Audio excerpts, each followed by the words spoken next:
faisait 25 ans qu'elle n'était pas venue chez le dentiste.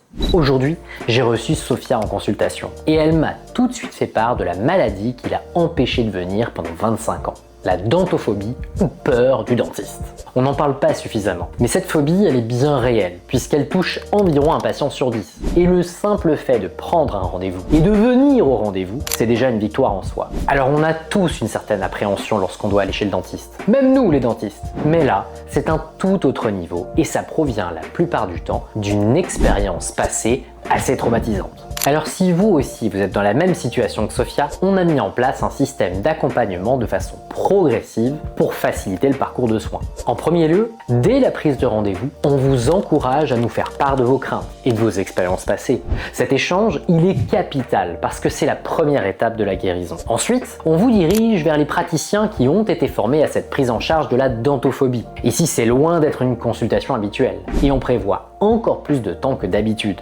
L'idée, c'est de vous écouter, mais aussi de vous décrire le déroulement des soins pour qu'il n'y ait pas de place à l'inconnu. La bienveillance et la transparence, c'est les deux clés de la réussite. Si tout se passe correctement, on planifie le premier soin qu'on réalise, soit de façon conventionnelle, soit avec l'aide de petites techniques d'hypnose. Si c'est pas suffisant, on pourra simplement planifier le traitement en utilisant du protoxyde d'azote ou gaz hilarant.